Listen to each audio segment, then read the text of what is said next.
Americans sure do love their air conditioning. I myself live in the Midwest and I don't think I'd survive without it. But for most of history, it didn't even exist. So they didn't really have a choice, did they? In fact, this newspaper article I found from 1910 gives us a pretty good idea of what people were up against. And while it offers a few practical suggestions, a surprising amount of advice basically boils down to don't complain about it and look to God. When the best advice is essentially stay positive and pray, it sounds like a pretty dire situation. So how did Americans actually survive the summer heat? And how did we go from a country that just put up with the heat to now we expect air conditioning every place we go? One thing I think people assume about the past is that it just wasn't as hot back then and therefore the heat was just easier to tolerate, but that's absolutely not true. While average temperatures are higher today, Americans experienced some absolutely brutal summers. In 1901, a deadly heat wave across the eastern United States claimed an estimated 9,500 lives. In 1913, Death Valley reached a scorching 134 degrees, which is the hottest air temperature ever officially recorded on Earth. Then came the 1930s, when much of the country experienced temperatures well over 100 degrees for days at a time. In fact, many states still hold temperature records that were set during that era. So how did people survive? Well, let's go back to that newspaper article from 1910. Readers were basically told to stay outside when they can, dress lightly, and to just take it easy. But a lot of the advice seemed to follow a different philosophy. If you can't change the weather, you can still change the way you think about it. The article stresses it's absurd to mind a little thing like the weather, and don't think all the time about the weather, and above all, avoid discussing it. And then of course, if it's really bad, you gotta look to God. With here's some good rules for keeping cool, keep the 10 commandments, and live outdoors, breathe in God's pure air. So basically, whatever you do, don't think about how hot you are, it'll only make it worse, and trust that God will get you through it. And another thing I noticed, there's no mention of just turning on a fan. That's because in 1910, 1 in 7 American homes were wired for electricity. It wasn't until the 1960s that electricity was common in every home. That's why handheld fans remained incredibly popular for centuries. Once electric fans were more common, people found another clever trick. They would place a big bowl of ice in front of it to create a cool breeze. And during the hottest parts of the summer, a lot of everyday life simply moved outside. Porches were an incredibly important part of American homes, especially before air conditioning.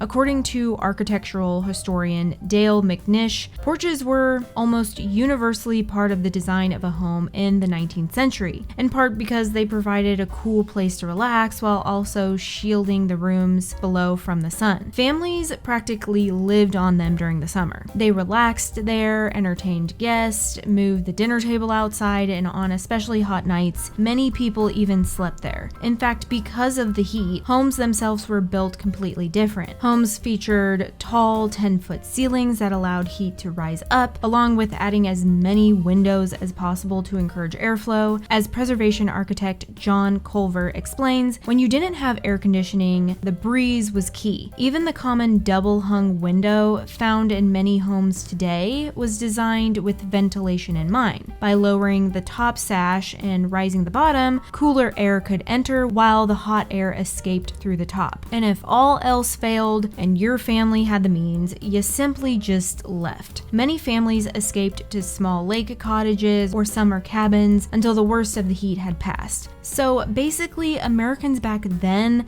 survived the summer by building their lives around it. And at some points, you just had to tolerate it. So after all those years of dealing with the heat, you would think somebody would come along and invent the air conditioning because people were tired of being miserable. But that's not actually how it came about. Long before modern air conditioning, inventors were already experimenting with artificial cooling. In 1851, Florida physician Dr. John Gorey patented a machine that could make ice using a compressor powered by horses, water, wind, or steam. His invention never became commercially successful, but it did lay the foundation for what would eventually become modern refrigeration and air conditioning. The real breakthrough came in 1902 thanks to a young engineer named Willis Carrier. Ironically, he wasn't trying to make people more comfortable.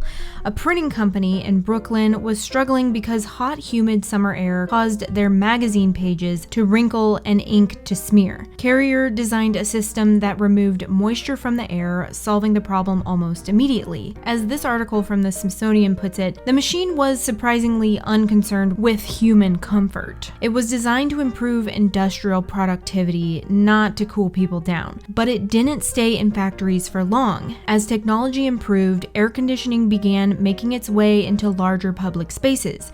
And surprisingly, one of the first places Americans could experience this new luxury was the movie theater. See, during the summer, theater owners struggled because few people wanted to spend hours sitting inside a hot, enclosed room. Air conditioning completely changed that. During the hottest months of the year, movie theaters became little oases of refrigerated air. And not before long, hotels, department stores, office buildings, and other public spaces were doing the same. Cool air had become one of the biggest selling points a business could offer. But if you wanted air conditioning in your own home, that was a completely different story.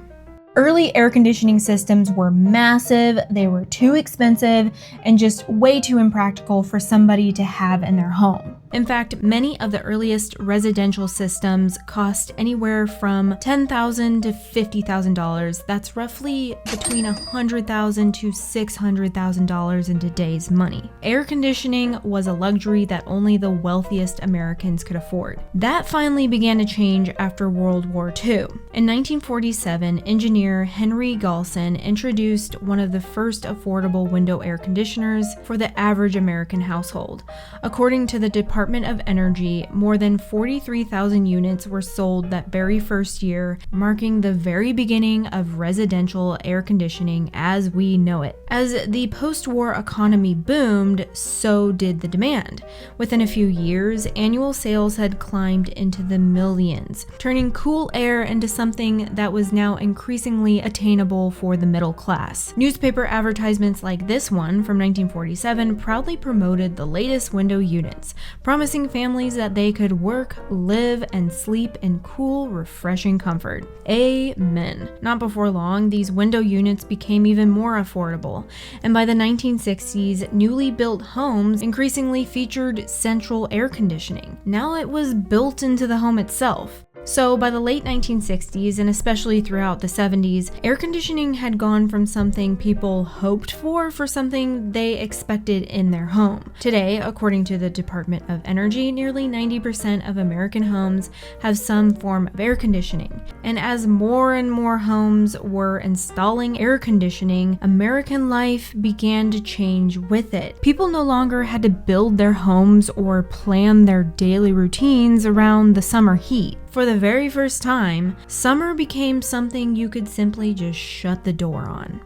Today, we expect air conditioning almost everywhere we go, and if the AC goes out at a local business, there's a good chance they'll close until it's fixed. And boy, do Americans love it. In fact, Americans use more electricity for air conditioning than every other country in the world combined.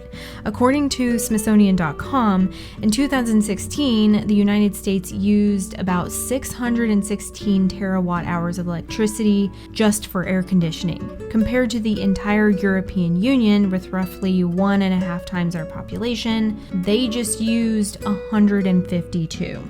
And honestly, I get it, because when our air conditioning went out last summer, this house was so hot, humid, and sticky. I had a headache the whole time. I couldn't sleep, and that was only just a few days. The thought of spending an entire summer like that is really hard for me to comprehend. But I'm curious, could you live without air conditioning? Do you live without air conditioning? If you are watching this video somewhere outside the United States, I'm curious, is it common where you're at? Let me know in the comments down below what you think.